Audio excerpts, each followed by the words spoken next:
என்னப்பா ஏன் தரத்துல போடுதானே இப்போ கடை வித்துட்டீங்கள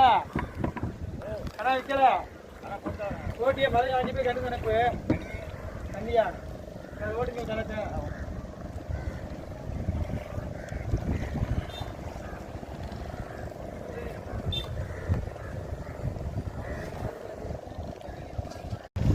போட்டோ எடுக்கிறீங்களா என்னப்பா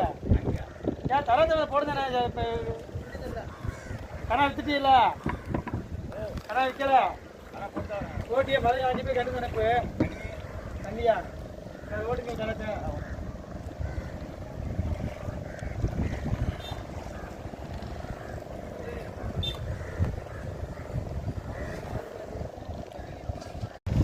போட்டோ எடுக்கிறீங்களா என்னப்பா ஏன் தரத்துல போடுதானே இப்போ கடை வித்துட்டீங்கள கடை விற்கல ஓட்டியை 15 போய் கட்டு நினைப்பு தண்ணியா ஓட்டுங்க கணக்கு